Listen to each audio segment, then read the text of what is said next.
Hi friends, എല്ലാവർക്കും online ക്ലാസ്സിലേക്ക് സ്വാഗതം. ഇന്ന് നമ്മൾ ഡിസ്കസ് ചെയ്യുന്നത് 8ാം ക്ലാസ്സിലെ ആനുവൽ എക്സാം സോഷ്യൽ സയൻസിൻ്റെ ആൻസർ കീ ആണ്. അപ്പോൾ മാർച്ച് 14 നടന്ന എക്സാമിൻ്റെ ആൻസർ കീ ആണ് നമ്മൾ ഡിസ്കസ് ചെയ്യുന്നത്.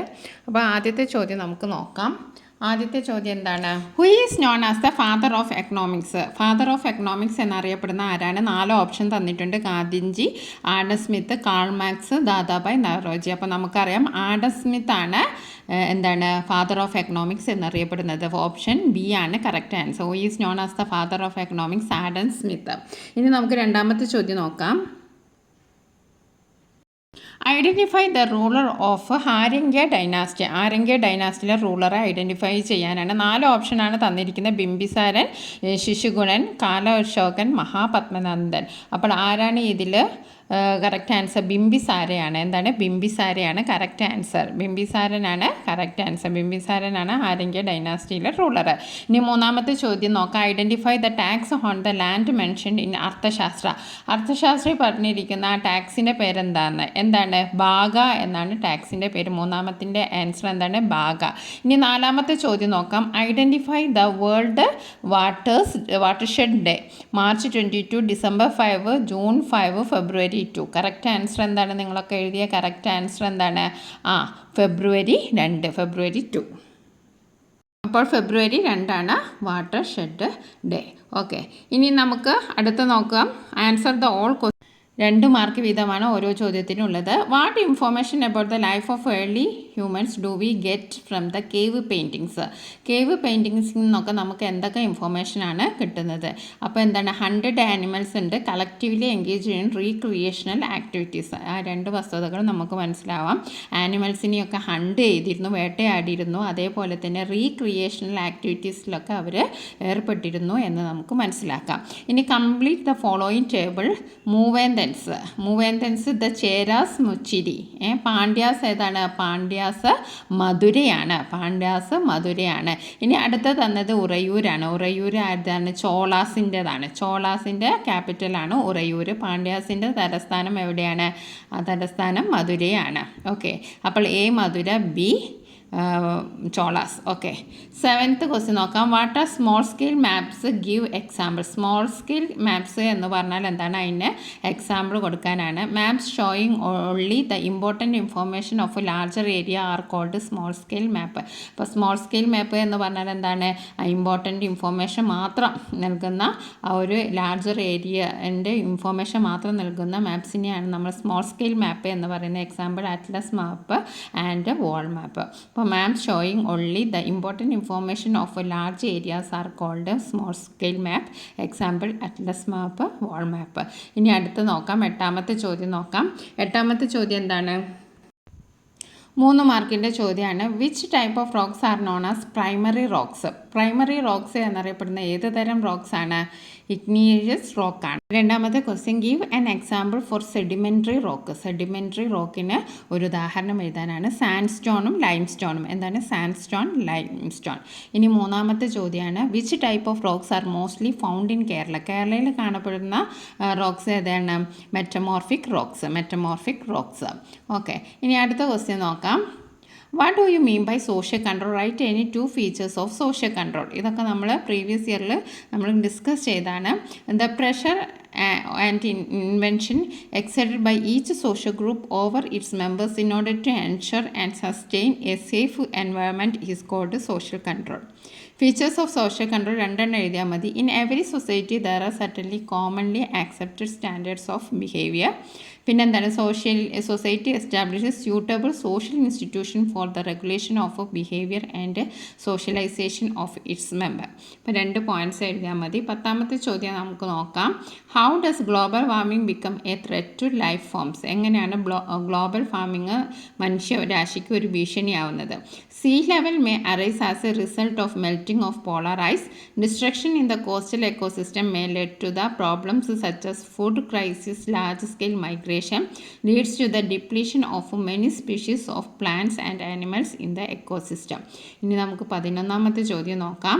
Mention the geographical characteristic of Kerala which may cause the flood to become a natural disaster.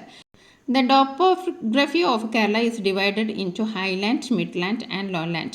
Kerala have a topography that slopes from east to west. Moreover, the presence of 44 rivers and other water bodies excess rainfall. ഇതൊക്കെയാണ് ഫ്ലഡിന് നമുക്ക് geographical features ആയിട്ട് പറയാനുള്ളത്. പിന്നെ അടുത്ത ചോദ്യം എന്താണ്? Write the features of family as social group. ഇപ്പോൾ ഇന്നലെ റിവിഷനിലൊക്കെ നമ്മൾ ഇട്ടിരുന്നു, അതേ ക്വസ്റ്റ്യൻ തന്നെയാണ്. Small group, elevated group, consciousness, familiar people, common ways of acting, influences personality. ഇനി നമുക്ക് 13ാമത്തെ ചോദ്യം നോക്കാം. 13ാമത്തെ ചോദ്യം, what are the activities helpful in collecting and storing surface run off? ഇത് നമ്മൾ ഡിസ്കസ് ചെയ്താണ്. എന്താണ്? Conservation of wetlands, protection of forest, terrace farming, mulching, construction of check dams, construction of mud walls, digging rain water percolation pits. ഇതൊക്കെ previous ആണ്. അപ്പോൾ previous year ഡിസ്കഷനൊക്കെ watch ചെയ്തവർക്ക് ഇതൊരു എളുപ്പമുള്ള ക്വസ്റ്റ്യൻ പേപ്പറാണ്. ഇനി അടുത്തത്, what is green revolution? Mention the achievements in Indian agriculture sector as a result of green revolution. അപ്പം ഗ്രീൻ റെവല്യൂഷൻ്റെ അച്ചീവ്മെൻറ്റ്സും എന്താണ് ഗ്രീൻ റെവല്യൂഷൻ എന്ന് എഴുതാനാണ് 14ാമത്തെ ചോദ്യം. The completion of first and second 5-year plans could not solve India's food deficiency. അപ്പോൾ first ഇയറിലും സെക്കൻഡ് 5-year പ്ലാൻസൊന്നും നമ്മുടെ ഇന്ത്യയുടെ ഫുഡ് ഡെഫിഷ്യൻസിനെ കംപ്ലീറ്റ് ചെയ്യാൻ സാധിച്ചില്ല. It led to all effort to achieve self sufficiency in food progress in agriculture. അപ്പോൾ സ്വയം പര്യാപ്തത നേടാൻ, അഗ്രികൾച്ചറിൽ സ്വയം പര്യാപ്തത നേടണം എന്നത് അത്യാവശ്യമായി തീർന്നു. There required A quantum jump in food output and transformation in agriculture in 2 stages known as green revolution. അപ്പോൾ ഈ അഗ്രികൾച്ചർ കൃഷിയിൽ ഉണ്ടായിരുന്ന ആ മാരകമായ ഒരു വിപ്ലവമാണ് ഗ്രീൻ റെവല്യൂഷൻ എന്നറിയപ്പെടുന്നത്. അപ്പോൾ ഇതുകൊണ്ട് നമുക്കുണ്ടായ നേട്ടങ്ങൾ എന്തൊക്കെയാണ്? use of high yielding seeds, improved irrigation, fertilizer, insecticides and agriculture finance at low interest rate. പിന്നെ അച്ചീവ്ഡ് സെൽഫ് സഫിഷ്യൻസി, നമ്മൾ സ്വയം പര്യാപ്തത അച്ചീവ് ചെയ്തതൊക്കെ ഈ ഗ്രീൻ റെവല്യൂഷനിലൂടെ കൂടിയാണ്. പിന്നെ ഫുഡ് ഔട്ട്പുട്ട് ഇൻക്രീസ് ചെയ്തു. The increased food output especially in wheat and rice. ഗോതമ്പിലാണ് അധികവും എന്ത് നടന്നത്? ഗ്രീൻ റെവല്യൂഷന് നടന്നത്. Okay, wheat and rice ended our depends on foreigners. അതിനൊക്കെ നമ്മൾ വിദേശികളെയായിരുന്നു നമ്മൾ ആശ്രയിച്ചിരുന്നത്. ഗ്രീൻ റെവല്യൂഷൻ വന്നതോടുകൂടി നമ്മൾ സ്വയം പര്യാപ്തരായി. ഇനി 15ാമത്തേത് എന്താണ്? മാച്ച് ദ ഫോളോയിങ് ആണ്. 4 മാർക്കിൻ്റെ ചോദ്യം. First one, natural sinks of surface water. എന്താണ്? വെറ്റ്ലാൻഡ്സ് ആണ്. അപ്പോൾ വെറ്റ്ലാൻഡ്സിൻ്റെ ഡെഫിനിഷനൊക്കെ നമ്മൾ പഠിച്ചിരുന്നല്ലേ. Natural sinks of surface water wetlands ആണ്. രണ്ടാമത്തേത്, the surface of the water reach part beneath the ground. Water table ആണ്. The water stored beneath the underground water. Shallow tube well dug in sandy regions. Filter point wells. അപ്പോൾ 4 മാർക്കിൻ്റെ ചോദ്യമാണ്. Match the following ആണ്. ഇനി 16ാമത്തെ ചോദ്യം എന്താണ്? 16ാമത്തെ ചോദ്യം നമുക്ക് നോക്കാം. 16ാമത്തേത് നമ്മൾ ഒരുപാട് പ്രാവശ്യം ഡിസ്കസ് ചെയ്താണ്. Give an account of the impact of the flood that occurred in Kerala during 2018. Previous year question paper discuss ചെയ്തവർക്കൊക്കെ എന്തായാലും ഈ ചോദ്യം ആൻസർ ചെയ്യാൻ പറ്റും. അത് 2-3 പ്രാവശ്യം വന്ന ക്വസ്റ്റ്യനാണ്. അതേപോലെ തന്നെ write the aims of NITI Aayog, അതും വന്നതാണ്. Explain the characteristic of troposphere, അതും വന്നതാണ്. അപ്പോൾ നമുക്ക് ഫ്ലഡിൻ്റെ കാര്യങ്ങളൊന്ന് നോക്കാം. 16ാമത്തെ ചോദ്യത്തിൻ്റെ ഉത്തരം നിങ്ങൾ എന്തൊക്കെയാണ് എഴുതിയത് ശരിയാണോ നോക്കാം. എന്താണ്? To manage the excess water in the reservoirs 37 dams were opened. It took have hundreds of lives. 100 കണക്കിന് ആളുകളുടെ ജീവിതമാണ് നഷ്ടപ്പെട്ടത്. This cost considerable flooding in 13 out of the 14 district. 14 ഡിസ്ട്രിക്റ്റിലും 13 ഡിസ്ട്രിക്റ്റിലും നല്ല വെള്ളപ്പൊക്കമുണ്ടായി. It had its devastating effect on all sectors. The land, environment as well as the life forms including man were subjected to flood. The agriculture sector was wholly affected by the floods.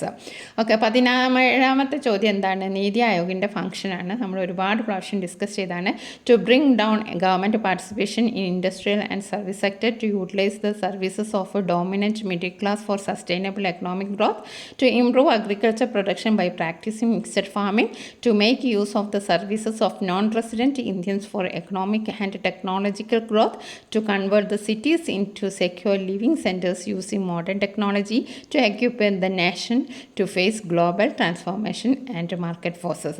ഇനി 18ാമത്തെ ചോദ്യം എന്താണ്? Explain the characteristic of troposphere. Okay, this layer extends up to 90 km from the surface of the earth and lies close to earth. 90 kilometre അകലെയാണ്. The height of the troposphere is more than the equatorial region because of strong convention here. Almost all the weather and climatic phenomena such as cloud formation, rain, snow, wind, thunder and lighting etcetera take place in this layer. അപ്പോൾ അതായത് rain, snow, wind അങ്ങനത്തെ എല്ലാ phenomena നടക്കുന്ന എവിടെയാണ്? ഈ ഒരു ലെയറിലാണ്. In the troposphere the temperature decreases at a uniform rate of 1 degree Celsius for every 165 meters of altitude. This is called normal lapse rate. The zone of transition above the troposphere is called tropopause. അപ്പോൾ വളരെയധികം എളുപ്പമുള്ളൊരു question പേപ്പറായിരുന്നു. Previous ഒക്കെ നോക്കിയവർക്ക് വളരെ എളുപ്പമുള്ളൊരു question പേപ്പറായിരുന്നു. Thank you for watching this video.